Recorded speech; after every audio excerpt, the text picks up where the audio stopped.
주 예수의 은혜는 주일날 말씀드렸듯이 두 가지입니다. 이걸 하나님의 은혜, 이렇게 성경에서는 말한다는 거죠. 그게 뭡니까? 십자가의 죽음, 대속의 그리스도의 피보혈, 이겁니다. 두 번째는 예수 그리스도의 의로운 삶이잖아요. 우리가 어떻게 행위로서 구원받을 수 있습니까? 단 한 분, 예수 그리스도의 행위는 그걸 가능케 해요. 순종을 이룹니다. 모든 것을 다 그리스도께서 행하시잖아요. 그 그리스도의 의로운 삶이 그대로 우리의 의로운 옷이 되고, 그것이 우리의 하나님을 향하여 나아갈 수 있는 의가 되는 거예요. 이것을 은혜, 특히 주 예수의 구체적인 은혜의 시작이라고 하는 것이죠. 두 번째는 하나님 아버지의 사랑. 여러분, 하나님의 사랑은 사실은 섭리함이에요. 섭리함. 내 삶에 있어서 합력해서 선을 이룬다, 반드시 역정된다, 이걸 믿는 것이 실은 사랑함입니다.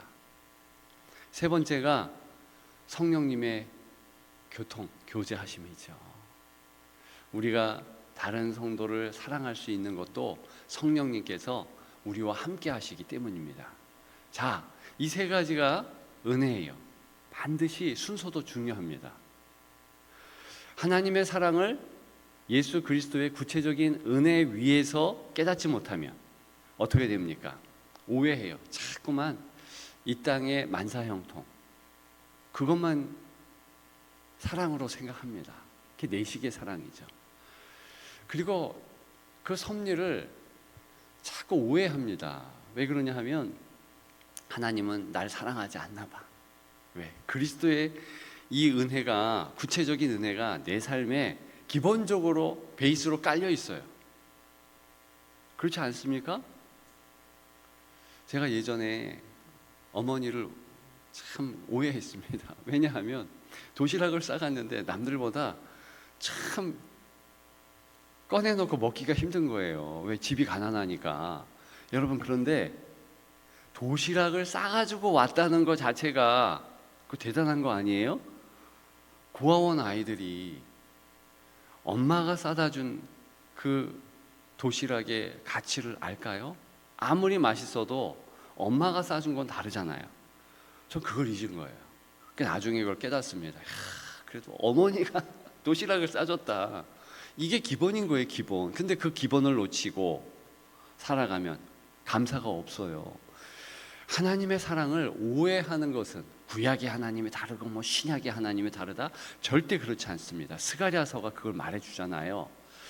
이렇게 순서도 중요하다니까요. 그리스도의 은혜, 하나님의 사랑, 그 다음에 성령님의 교통하심이에요. 성령님의 교제는 사실은 능력을 나타내는 거거든요. 이 땅에서의 번성, 이 땅에서의 평강, 이런 것도 나타내거든요. 근데 그것이 하나님의 사랑과 예수의 은혜가 없다면 이건 아무것도 아닌 거예요. 헛것인 거예요. 그래서 꼭 이 순서를 갖추며 사랑해야 하는 것입니다. 자, 스가랴서는 무엇이라고 그랬습니까? 신약의 요한계시록처럼 구약의 요한계시록. 그래서 환상과 예언이 있고 하나님의 은혜가 무엇인지, 또 가장 중요한 선교서의 백미라고 말씀을 드렸습니다. 왜요? 메시아의 그 구원의 역사가 담겨져 있으니까. 그래서 보세요. 1장부터 8장이 전반부예요. 9장부터 14장이 후반부예요. 근데 전반부에는 환상, 8가지 환상이 나타나고, 네 현실이 네 눈에 보이는 것, 그게 다가 아니고 실제 영적 세상, 영적인 현실은 뭐냐, 내가 보여주는 거다, 그러면서 환상을 가르쳐주는 겁니다. 그리고 아주 힘들고 어려운 눈에 보이는 현실은 뭡니까?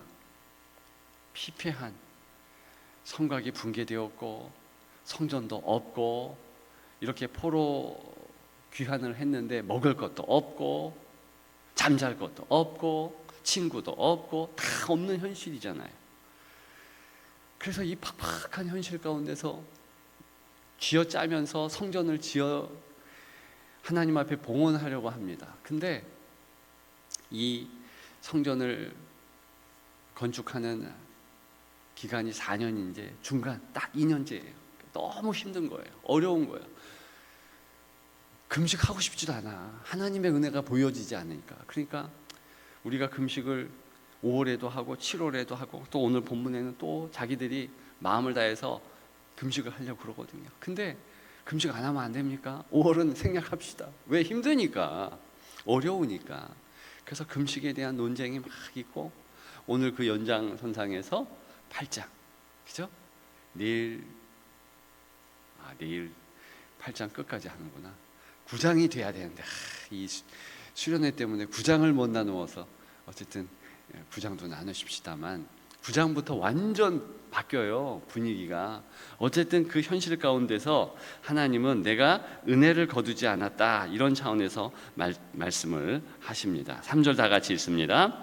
여호와가 이같이 말하노라. 내가 시온에 돌아와 예루살렘 가운데에 거하리니 예루살렘은 진리의 성읍이라 일컫겠고 만군의 여호와의 산은 성산이라 일컫게 되리라. 아멘.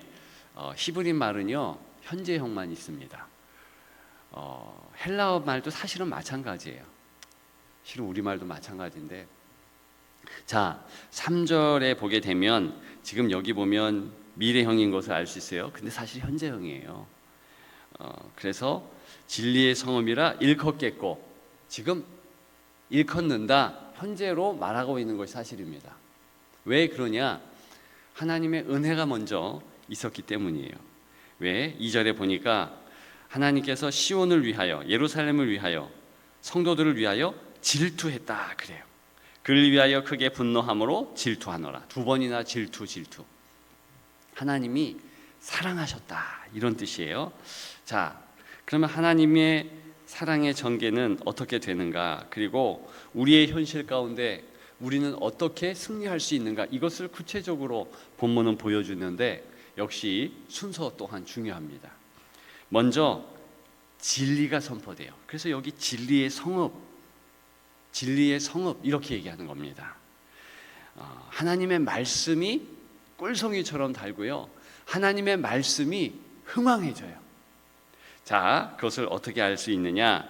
4절 5절이죠. 다 같이 읽습니다. 만군의 여호와가 이같이 말하노라. 예루살렘 길거리에 늙은 남자들과 늙은 여자들이 다시 앉을 것이라. 다 나이가 많으므로 저마다 손에 지팡이를 잡을 것이요, 그 성읍거리에 소년과 소녀들이 가득하여 거기에서 뛰놀리라. 아멘. 자, 여기 보니까 늙은 남자, 늙은 여자가 많고 5절에는 소년과 소녀가 많다, 이렇게 말하고 있습니다. 이것은 표면적으로는요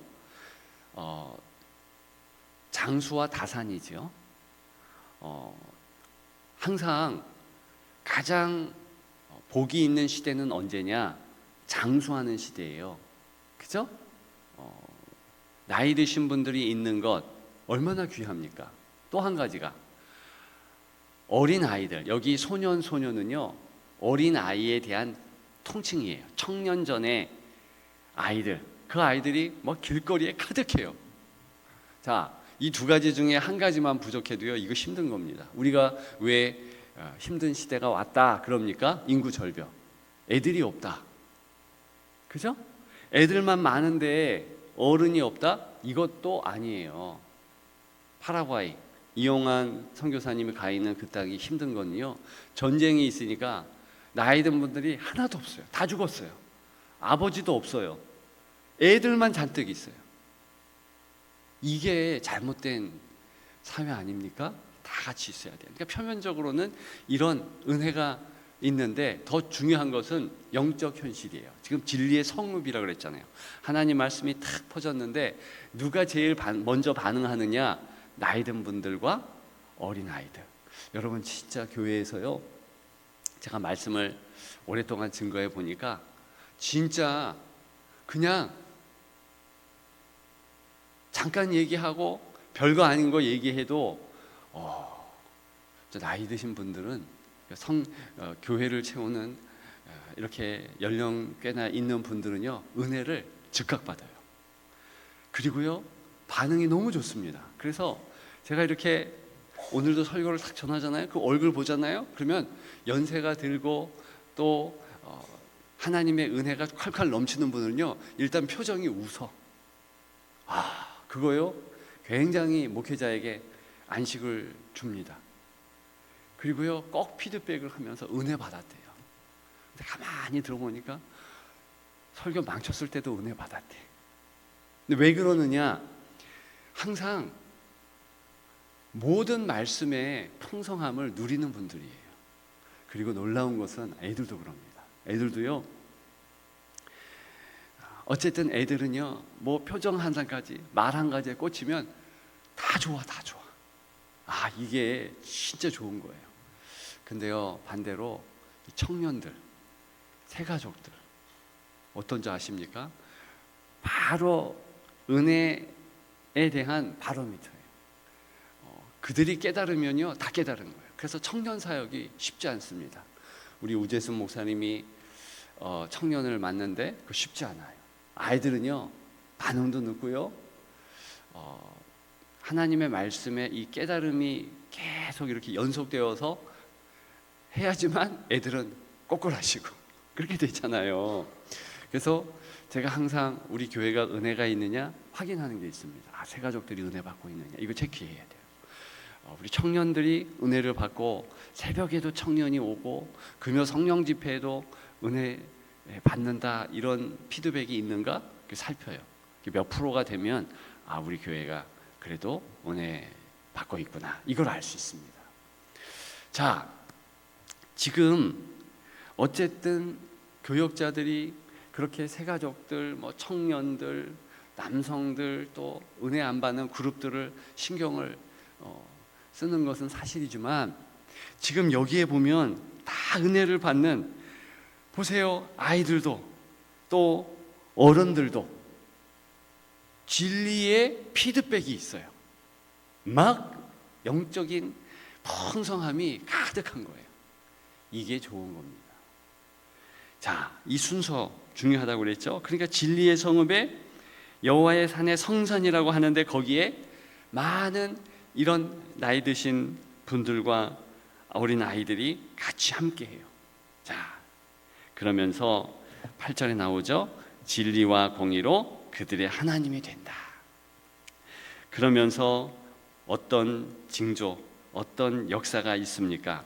12절 다 같이 읽습니다. 곧 평강의 씨앗을 얻을 것이라. 포도나무가 열매를 맺으며 땅이 산물을 내며 하늘은 이슬을 내리리니 내가 이 남은 백성으로 이 모든 것을 누리게 하리라. 아멘. 지금 평강의 씨앗 그랬습니다.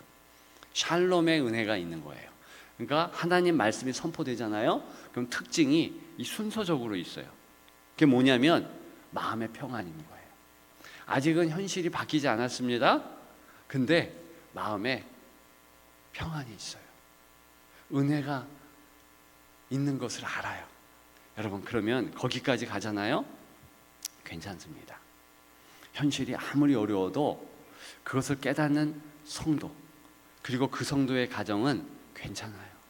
자녀의 문제가 여전히 있고 본인의 건강의 문제가 있고 물질의 문제가 있고 여전히 현실이 힘들지만 그런 성도에게는요 하나님의 풍성함이 이제 따라올 것입니다. 그래서 이 순서도 중요하다니까요. 내가 하나님의 말씀을 아멘으로 깨닫고 받아들이고 진짜 어린아이처럼 순수하게 그 말씀에 은혜 받느냐.